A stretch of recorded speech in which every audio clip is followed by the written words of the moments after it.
All right, good morning, everyone. Thank you so much for joining us. So I understand there's another side event next room on localizing gender. But if you're wondering if you're in the right room, in the right side event, the answer is, of course, you are in the right side event. So welcome to our side event on making localization work in humanitarian mine action. My name is Clément Meunier. I forgot the clicker. And I work with the Mines Advisory Group, also known as MAG. So the objective of our side event is to try and really further and continue and maintain momentum on the very important topic of localization, and to really try and unpack what localization actually means in humanitarian mine action. We want to understand where the opportunities lie, where the challenges are, and also how we can move forward in a meaningful way that leads to sustainable national ownership of mine action. We are very, very lucky today to have such a diverse panel, which will offer different perspectives on the issue. With, first to my left, Erik van Oudhuizen. Is that okay? Ah, great. Who's the Mine Action Policy Coordinator with the Ministry of Foreign Affairs of the Netherlands, and who have taken very important steps with regards to localization, and who will share insights on the topic from a donor-partner perspective. Those important steps include also dedication of wearing a T-shirt, a Ukraine safe T-shirt, which is great. We then have Miodrag Milankovic, who's the first advisor for quality control and project development at the Serbian Mine Action Center. And Miodrag, or Mickey, will reflect on innovation and reframe it from a national ownership perspective. To the left, we do not have Timur, unfortunately, Timur Pistruha. But we're very lucky to have his colleague, and I will let you introduce yourself. Hello, everyone. My name is... I hope so.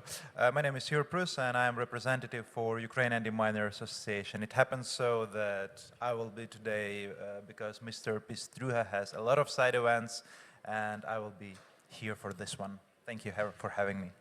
Thank you so much. So our partner UDA from Ukraine. And finally, we have Nadine Lena, who's an advisor, country programs at the GICHD, and who has recently led GICHD's efforts around localization in Ukraine, and who will share insights from a workshop that took place earlier this year. So before we turn to the panel, let me briefly explain what prompted us to organize this discussion today. So MAG, as an international operator, like many others, we've been working for more than 35 years in mine-affected contexts. And over that time, we have engaged in many ways, in different activities, different approaches that could be qualified today as localization.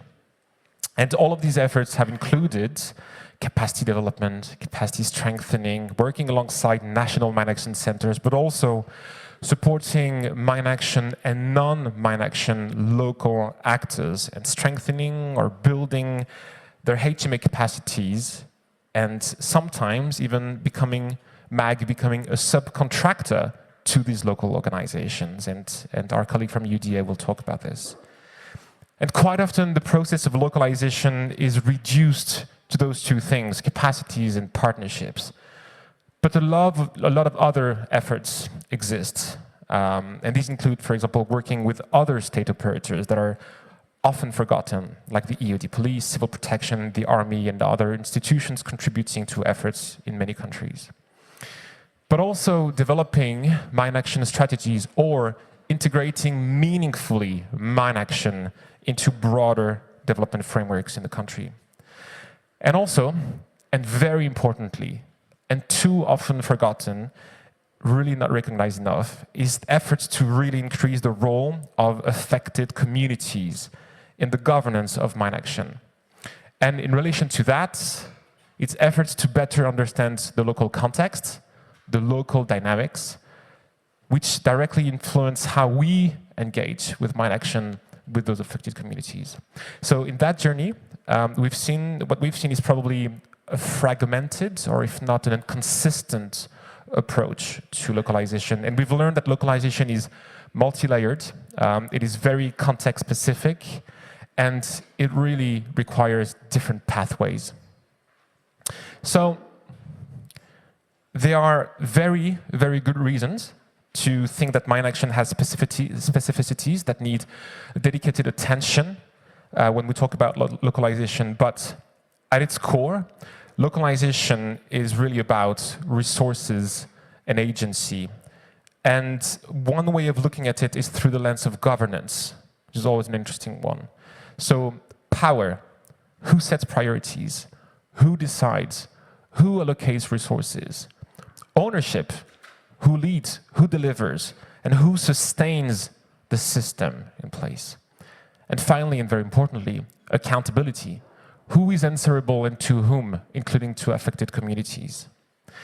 And because there are different incentives or motivations to localize, and because there are multiple range of actors involved, tensions will inevitably arise in the system, or contradictions at least.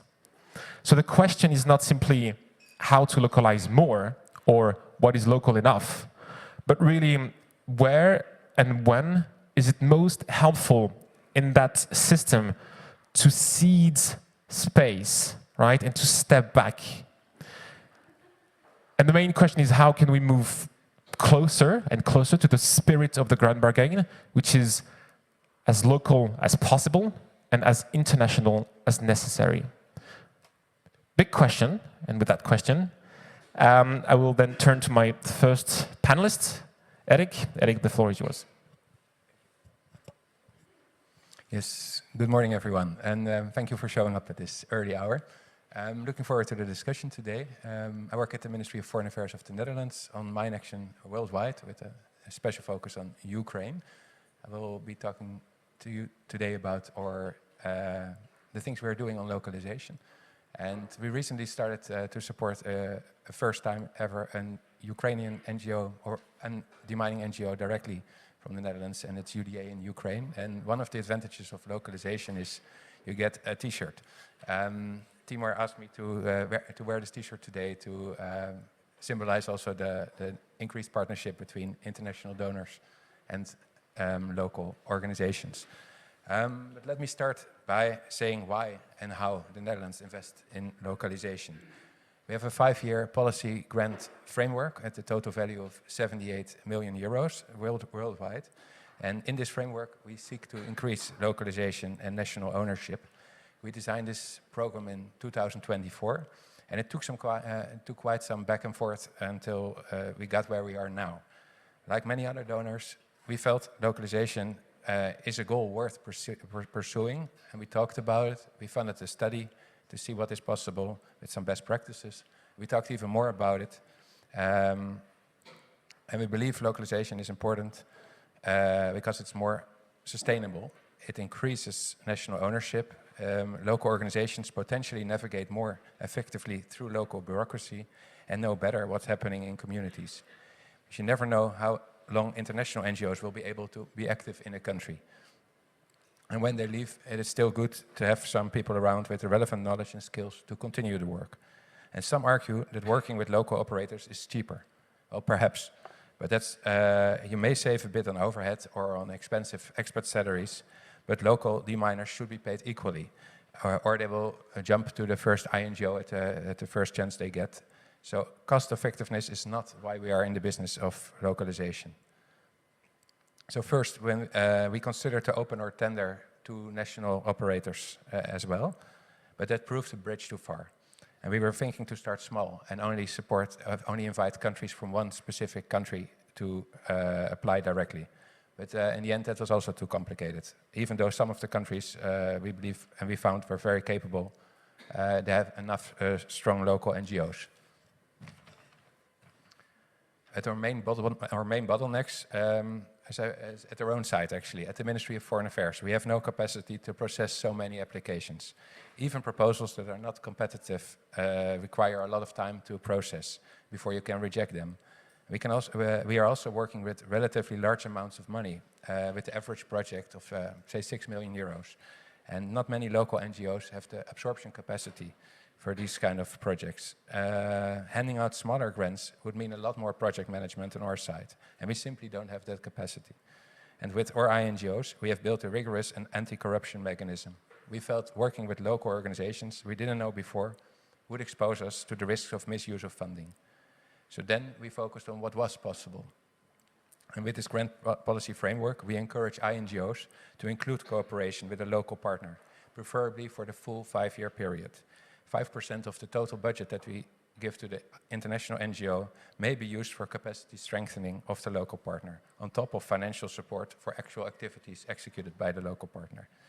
And we introduced an inception phase, which is in which the activities were worked out in more detail. This allowed the local partner to be part of the design process and include their ideas in the program as well. We got some very positive feedback from our partners on this idea of an inception phase, because you can work out the activities in more detail, and because the NGO and their local partner knew that they would get the money for sure.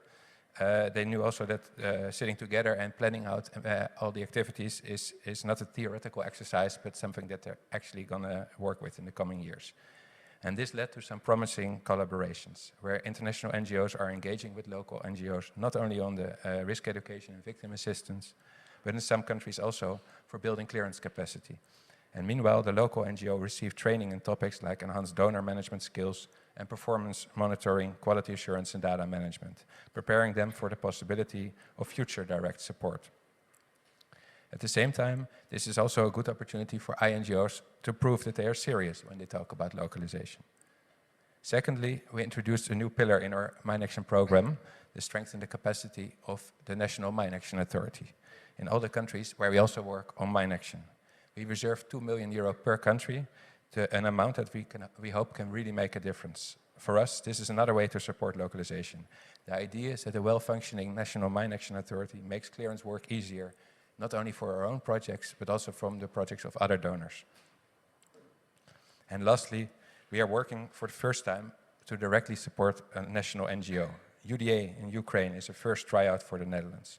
But UDA already received a lot of capacity strengthening in previous programs from us through our NGO MAC, and also MAC was funded by other donors to support UDA in capacity strengthening. And that resulted in UDA now being able to come up with a very strong project proposal, and they have all the mechanisms in place to meet the requirements for organizational risk and integrity assessment. We hope to inspire other donors to follow our example, and that UDA will be able to attract other donors' attention as well with this initiative of the Netherlands. Thank you.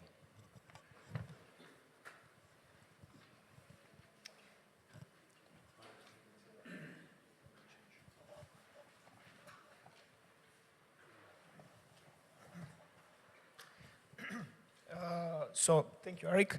I'll start first by reminding everyone, and not defining, but reminding everyone what innovation actually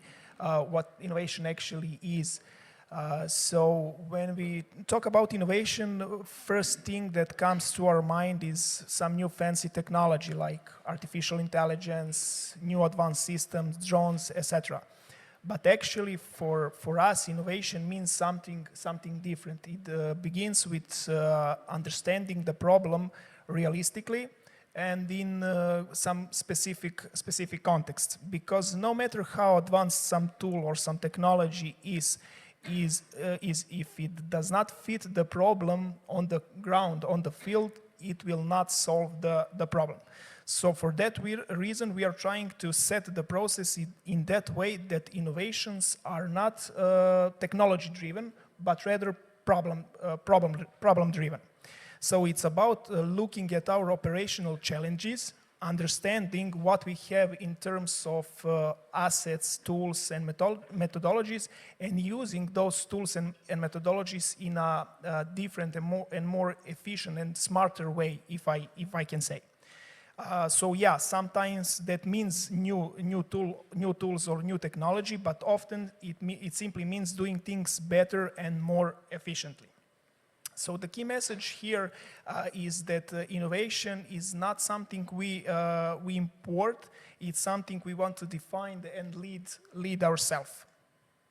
So traditionally, as we know, innovation in Mine Action has been largely driven by international research and technology actors. So in that process, national mine action authorities are set as end users. So we have development of new tools, new approaches, new methodologies.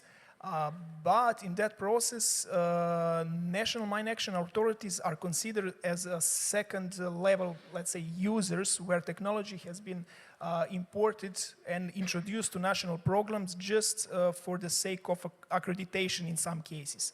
And with that process, this approach, approach has its limitations. It can lead to solutions that are not fully let's say, adopted, not fully owned, and maybe it will not fit the problem and solve the problem we are facing on the field.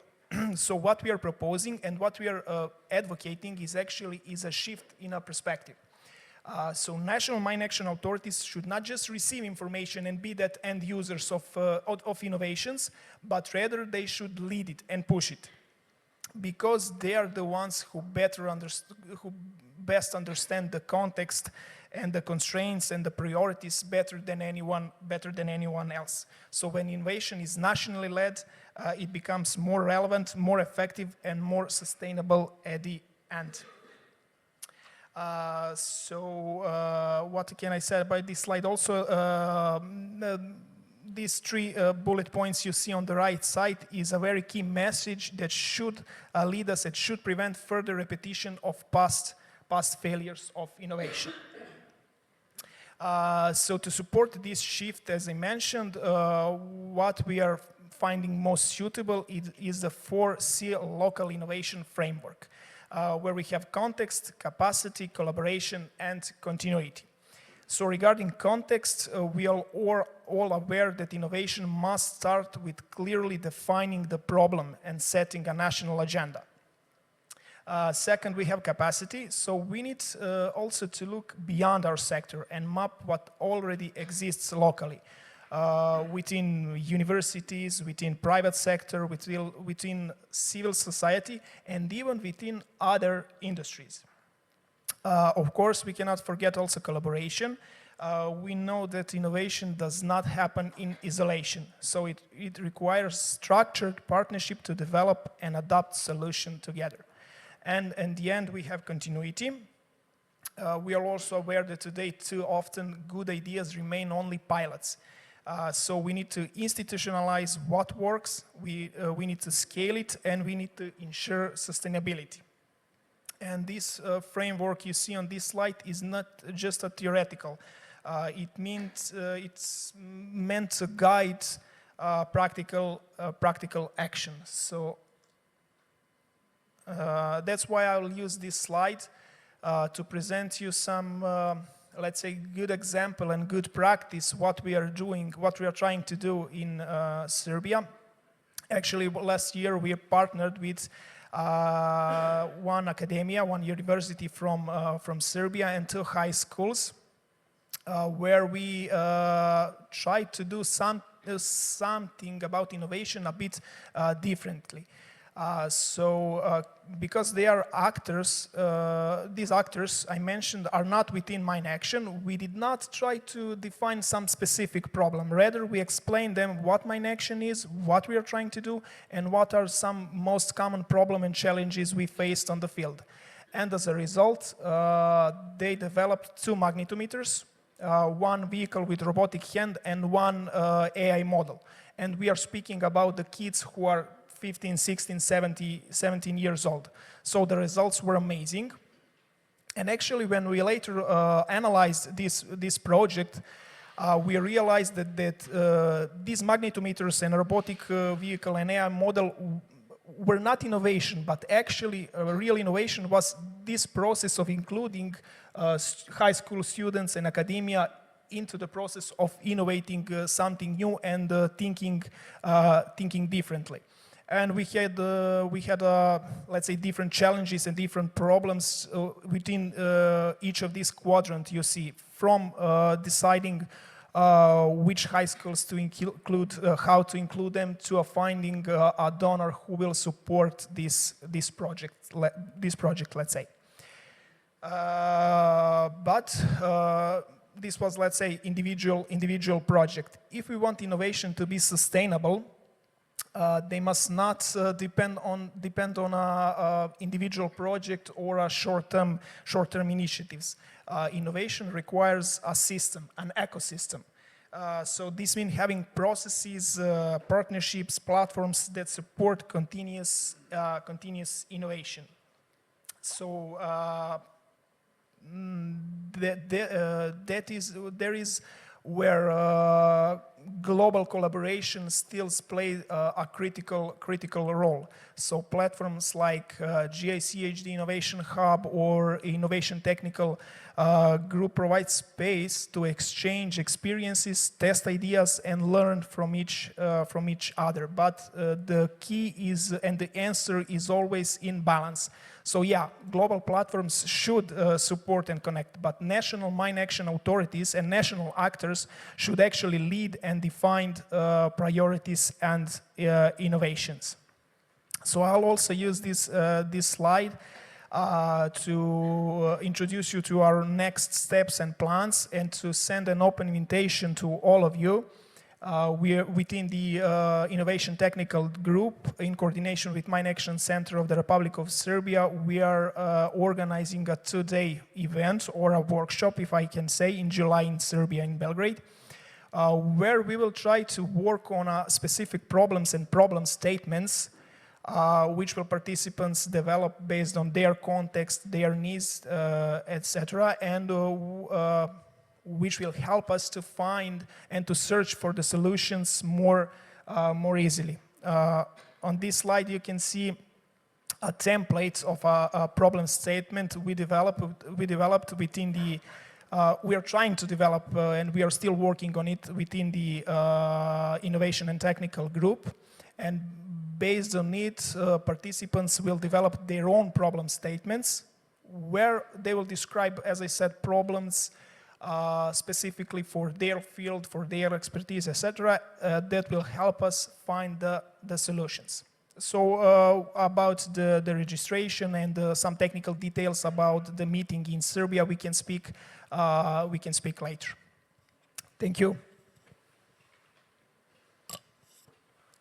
Thank you so much, Miki, and thank you, Eric. Maybe just to go back to your presentation, Eric, thank you so much for providing insights into the efforts, but especially, I guess, the motivations and the incentives to move forward and to take concrete steps towards localization. And I think one of the things that you highlighted is obviously resources allocation, but more than that is also how through this resource allocation you can increase agency on the ground. And I think this is a really good example that you've set for other donors, but also a good test to prove, as you said, the seriousness of NGOs. And I think it's a good way of walking the talk. I think it's something we can say. And Miki, thank you so much for your presentation.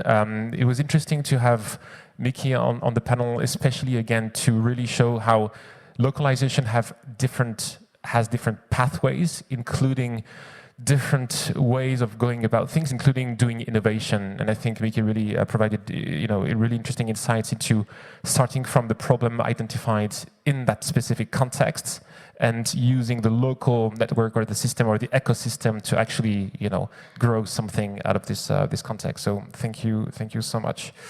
I will now pass the floor to our colleague from UDA, who will talk about the various partnerships existing with UDA, WFP, MAG, and the Netherlands in your context. Thank you so much.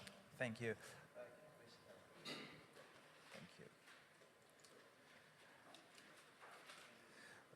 So let me first introduce our organization, UDA, and who we are. So Ukrainian Demand Association has been operating since 2018 as a humanitarian actor. Today we are the largest Ukrainian mine action NGO. We are a certified mine action operator with the capacities in explosive ordnance, risk education, non-technical survey, technical survey, manual clearance, battle area clearance, and explosive ordnance disposal. But nevertheless, we're always trying to be better, be bigger, so we're also continuing to expand our capabilities. Right now, we're working with MAC on, in partnership with MAC on mechanical clearance and purchasing mechanical clearance assets. And with AMAP, we are working on underwater clearance. So over the years, we've become eligible partner for UN agencies, including OCHA, UNDP, WFP, and many others. Also, as UDA being a part of mine action area of responsibility, we've been co-chair in MAAOR. But our story is not only about this, it's about how to become bigger, stronger, and how with trust, time, and investments from partners, the national mine action operator can become a leading in their own countries. So basically, Ukraine is the most contaminated country right now in the world. And to save people, to save lives, we need to make mine action as a fundament for recovery. Mine action is not an isolated activity. It is a critical enabler of overall recovery and development. In this slide, you can see how UDA started and where it is right now. So from 2018, there were only 6 people who started working in this field. Everyone wanted to become bigger. Everyone wanted to become notable. So as far, surely we started our great growth from 2022, where we had 50 people working. And by now, there are more than 200 people in UDA. So today, UDA has established 67 partnerships through memorandums, teaming agreements with NGOs, with national authorities. Thanks to MAC, MAC has been our strategic partner from 2022 with 7 humanitarian mine action projects currently implementing.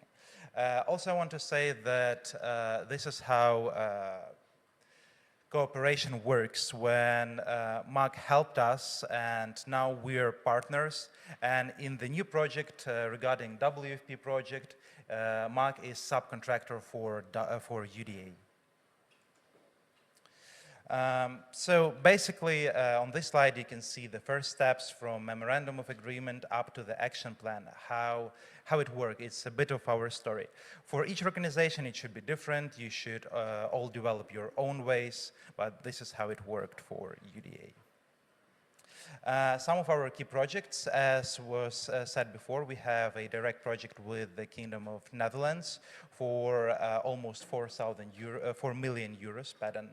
The activities will run from the 1st of March to 30th of November, and we will deploy some of the teams, and also we will be procuring the mechanical assets as for this project. As I mentioned before, our cooperation with World Food Program, total cost is 55 million hryvnias, which is more than $1 million US. We'll be working in Kharkiv region, and estimated of 36 hectares will be released and cleaned. Also, we'll have 6,000 euro beneficiaries targeted throughout the project. Everyone is asking about our lessons learned and how it should work for different organizations. Well, I must admit that everyone should find their own way, but capacity development needs a real effort from both sides. It's not only the game of one actor, it should be both. Donor support is very important, and you should know that sustainable organization is not building in 1 day, 6 weeks, or 6 months. It should be a long term to make a operator successful. Trust transparency are one of the main aspects to make the organization sustainable. To conclude, I must admit that UDA is one of the biggest actors in Ukraine, and we want to make Ukraine a safer place together, but it's impossible without any help newly established NGOs, help old NGOs, but nevertheless, don't forget about the problem in Ukraine, and let's make Ukraine a safer place together. Thank you. Thank you very much. Thank you so much for providing the insights of UDA in Ukraine. I think for MAG, this was not the first time that MAG actually became a subcontractor to a long partner. This happened in other places, including in West Africa, in Mali, which was a very good example, where we had built the capacity of a partner to become, strong enough to actually manage contracts, international contracts, and we would then play, sort of a role of a technical or a quality management, support to that organization. And I think really this shift of agency, as I was mentioning in my presentation, is really key. I mean, we talked about the shift in allocation of resources, but also the shift of agency as to who leads, who decides when someone holds a contract, and who is accountable again, to that contract. And I think this is really important. And again, what you highlighted about the long-term investment, this relates also to the introduction by Eric, is really key when you talk about long-term national ownership. And lastly, I think the equity that you talked about between the partners, and sometimes not seeing just the partnership as capacity development or building or strengthening, but just capacity exchange. How, as equitable partner, we can actually exchange our capacities. Like these are our strengths, these are yours. Like how can we actually work together to make this, really strategic and sustainable and impactful. So thank you so much. Now I finally give the floor to Nadine. Sorry, I just wanted to add that capacity development is not only in buying stuff, it's also about helping to develop the capacity, such as policies. Thanks to MAG, we developed a great policies on procurement, great logistic policies, and et cetera, et cetera. So it's capacity development is not only about buying something, it's about helping. Exactly. Thank you so much.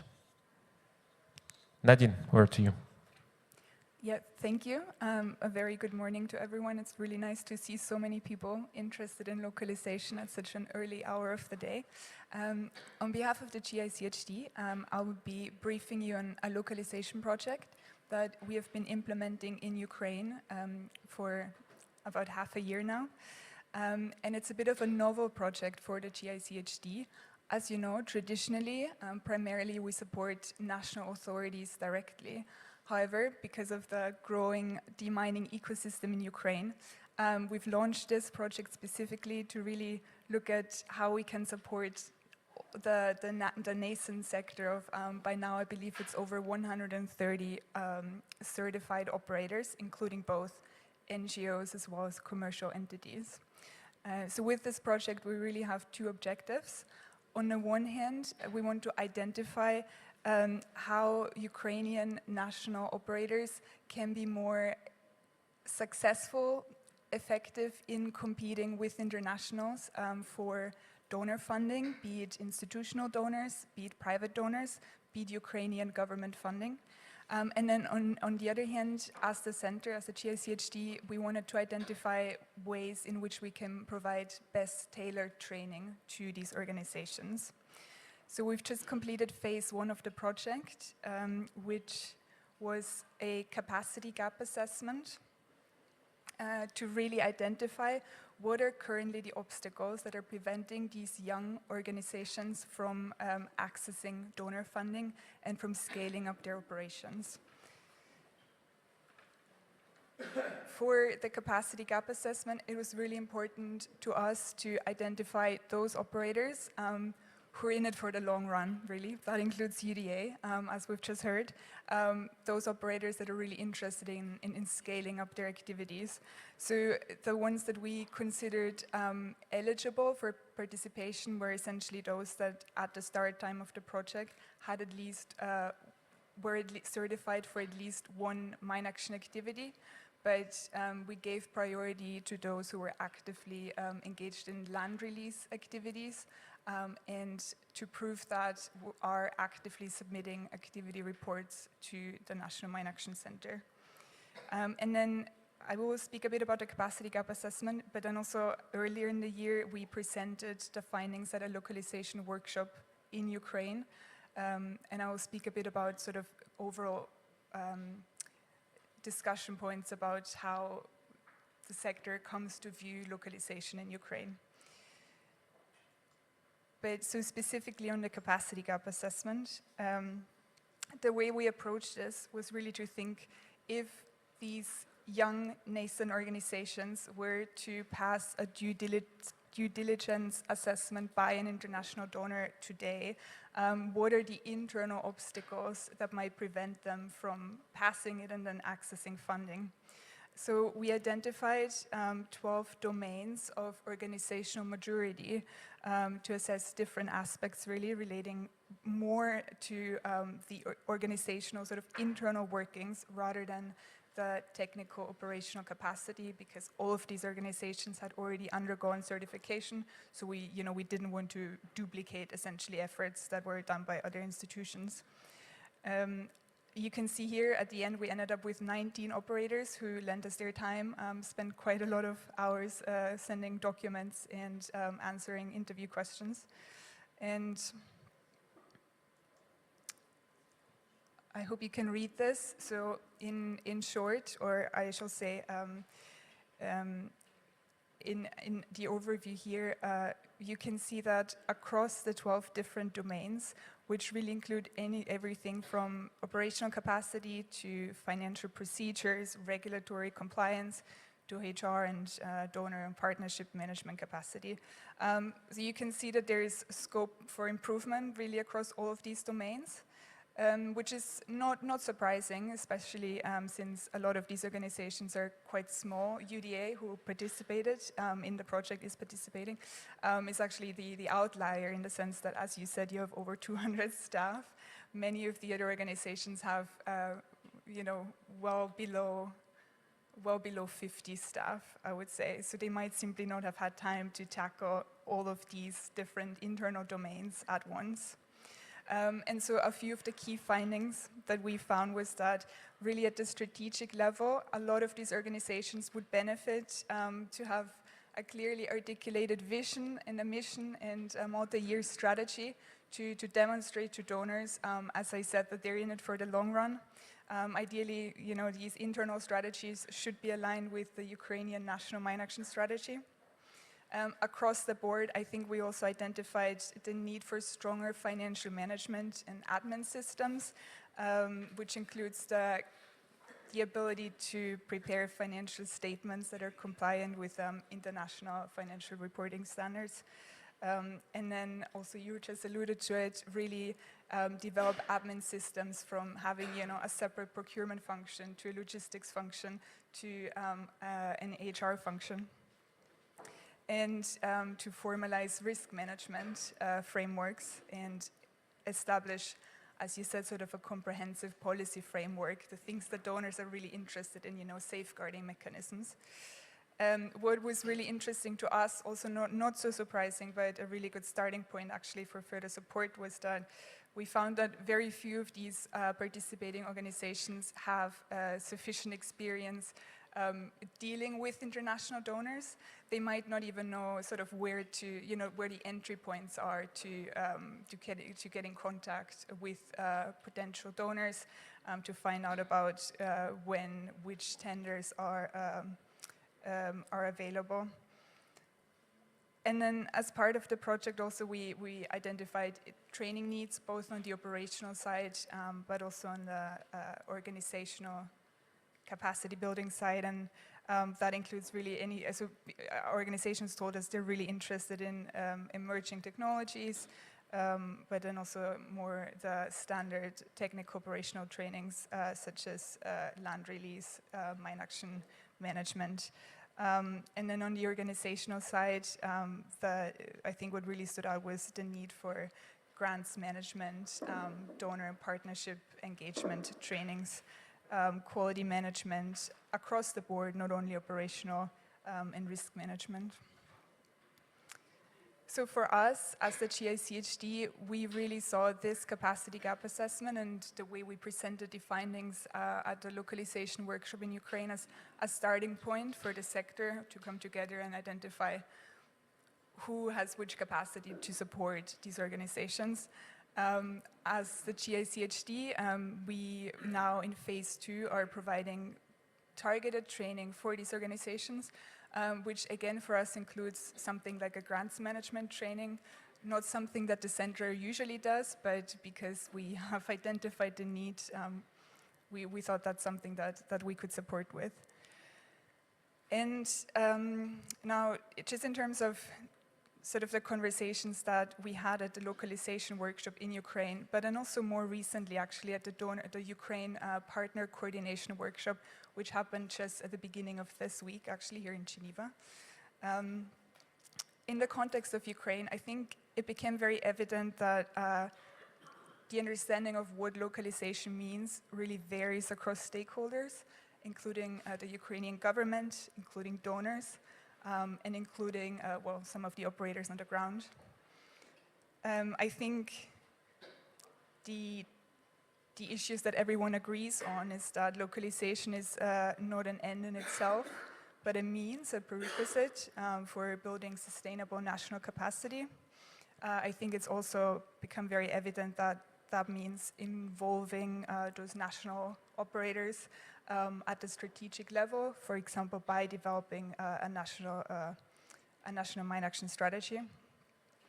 It became also very evident that advancing localization really requires building trust with donor institutions, and that has to go hand in hand with strengthened accountability mechanisms and transparent governance structures within the sector more broadly, but specifically also for all of these operators.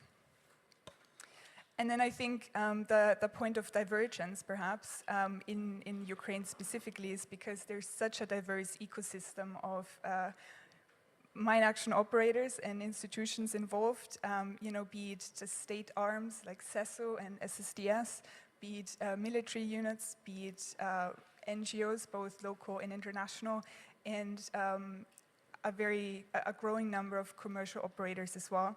I think that the point of divergence, or I think where we probably still need to find consensus, is as to the different roles these institutions have to play in the long run.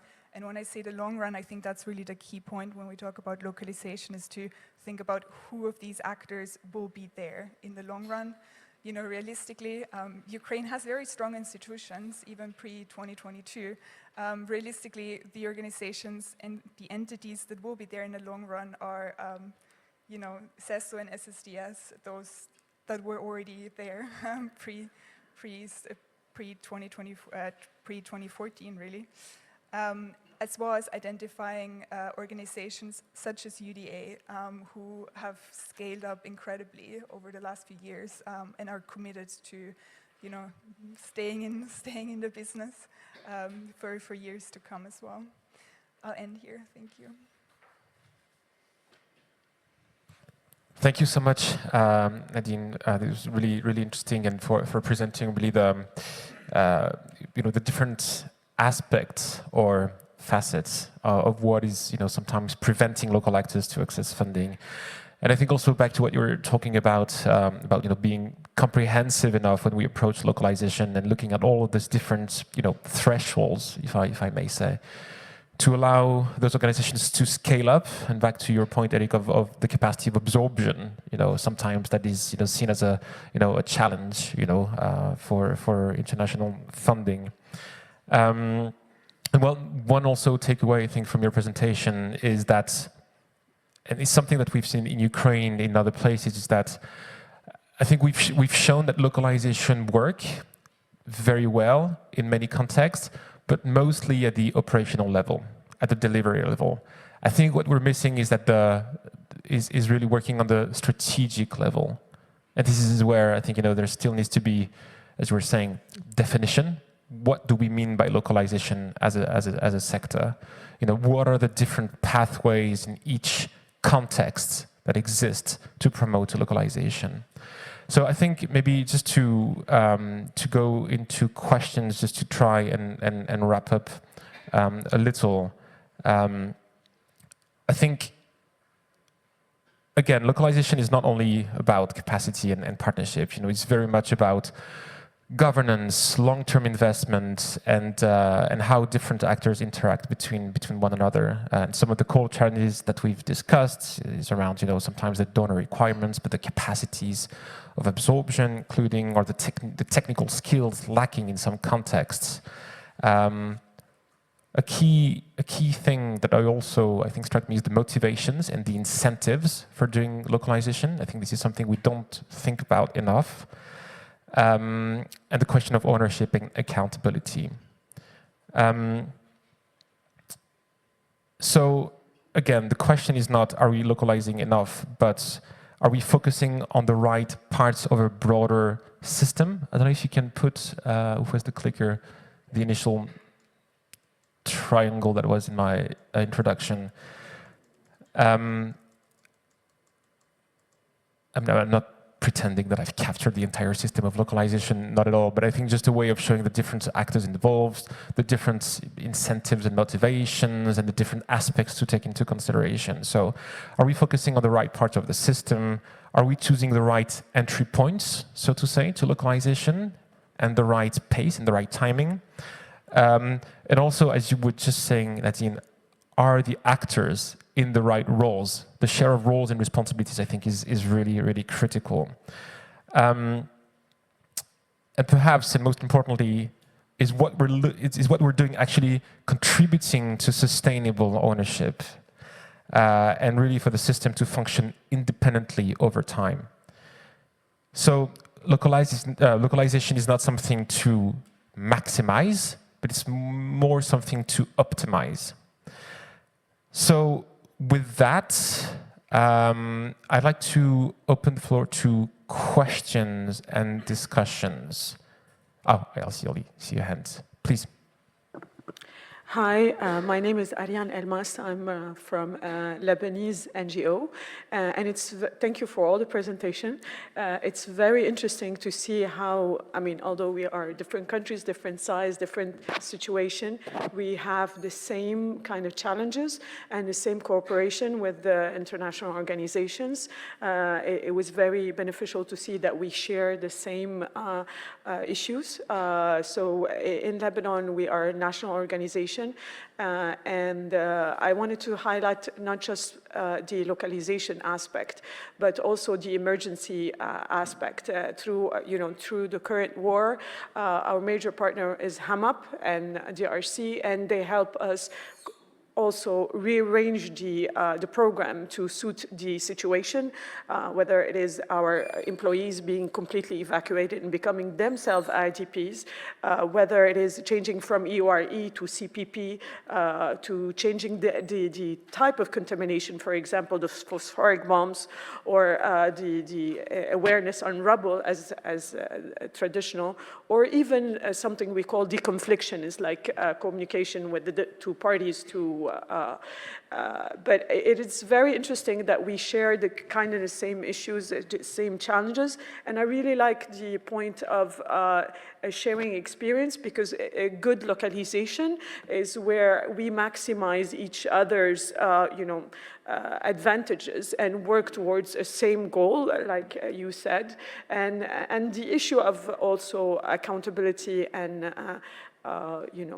legality and legitimacy of the organization and of the partnership, we work as partner and not as cooperation.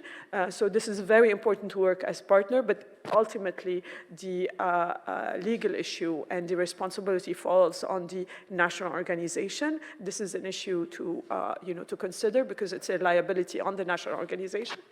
And lastly, I would like to point out on the international donors who are supporting all these projects. We are very grateful for them, but the requirements that they ask for, which is plausible in their context, are a bit difficult for a local organization. That's why we need an intermediary, which is an international organization in between. But eventually, we hope that we will reach the requirement, but maybe these donors also can, join us halfway to cater for local organization. Is different than to cater for a huge international organization that has a big procurement, safeguard, department that also is aligned with additional costs. So there's a cost efficiency with working national organization, but also they should meet us halfway. And this is my comment. Sorry. Oh, thank you very much. Does anyone want to comment on? No. Thank you so much for your contribution. And I think you did highlight I guess some points of what we call tensions or contradictions in the system. Sometimes you'd have the political will to move forward and being a principled actor, moving forward towards localization. But then you have the pragmatic side of things, which sometimes will come in contradiction to that. With how do we actually do that? Because we, and I'm not speaking for you, Eric, but we as a state and with our our citizens, our taxpayers, we have also our accountability towards how we use the money. So right, so all of these is like, how do we, as you said, like how do we find the balance and how can we meet halfway? And I think again, the Netherlands have taken important steps, and we can say bold steps to do that. And hopefully this will, set an example and help the sector move in that direction. Yeah, thank you so much. Any other comments or question? Yes. Thank you. My name is Guy Rhodes. I'm with the World Food Programme in Ukraine. First, thanks very much for organising this event. Very important and a focus in Ukraine for sure. I absolutely agree that it's very much country specific. And there's certain strengths of this and opportunities in Ukraine with such a strong government and strong partners at a national level. So when you talk about different pathways, we can sort of broadly categorize as well with the civil society, with national NGOs, with the government implementing arms, and in our case there's the police, the SESU, the state emergency services and the military. But also there's the commercial sector as well, which is often a difficult one to engage with some donors, and it's not traditional. But in some contexts, when you're looking at solutions for mine action and to meet objectives, they may play a considerable role. And that's certainly the case in Ukraine. So strengthening systems and control and direction, efficiency of that localization pathway is a comment. And then secondly, and lastly, I think the coordination as well on the localization agenda is absolutely important, with donors and with partners, to make sure they're all aligned and it's all reinforcing. And I certainly welcome the GICHD's initiative in the Ukrainian context. And I think Eric and I spoke briefly anyway. I mean, certainly in the context of UDA, the World Food Programme is also supporting UDA with MAG as a subsidiary, that you mentioned has occurred in other countries. And I feel that coordination and joint planning and support is important. Thank you. Thank you so much. Anyone wants to comment? No? Thank you so much for your intervention. It is very context specific. It does require a good coordination, and I think having almost an in-country approach and agreement as to, okay, what do we mean in that context when we talk about localization? Who's involved? Who has the resources in the agency? And it's really sitting down, on a regular basis to redefine, because as you said as well, localization, with time passing, the approaches will change inevitably, and the actors will change. So it's important to maintain and review what we mean in each context. Thank you. I saw a hand. Oh, yeah, please. Thank you. Karina Hocayan from the UNDP Armenia. Thank you, colleagues, for this exciting topic and very interesting presentations. I would say that Armenian Mine Action authorities had very good progress in terms of localization during the recent years in different pillars of mine action, starting from risk education, in some context victim assistance, and since the last year in land release operations as well. And I completely agree with the colleague from Serbia who mentioned that innovation also should be government-driven. Innovation, government should not be the end users of the innovation. At the same time, I have some question, and I would appreciate if you can share your experience how this model, this approach can work, especially in practice, in the countries which are donor-driven, which mine action programs are donor-driven. For example, recently we initiated a very good innovative project on development of demining simulation training tool with AR/VR technologies.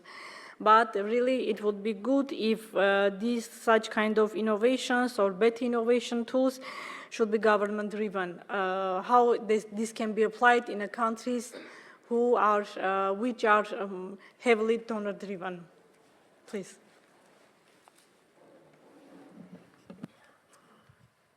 So yeah, thanks for the question. It was one of our main concerns and problems and challenge. As I said, we faced. It was a challenge at the beginning, as I mentioned during my presentation, which schools, which kind of students to include in this kind of process, and again to find let's say the right donor. So in our case in Serbia, the donor was actually a mine action organization who were and who is operating in Serbia and who understand the concept and the context of the problems we are facing in Serbia. Why we tried this? Because let's say we are having different kind of problems, contamination problems in Serbia that are legacy problems since, I don't know, 1999, 2021. And that's why we are trying to develop something and to look for the innovation locally and not, let's say, not globally, because of the specific kind of problems we have. I hope that helped in a way.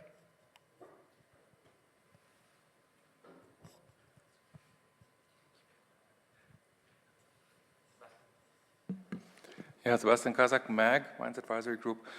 I just wanted to question sustainability. So there are mine action centers that didn't survive. And so if there's no coordination, then where's mine action? Where's the sustainability with NGOs over the long term? Who is going to fund them if it's not international money? Is the national government really willing to fund NGOs? So my question is sustainability in the long run.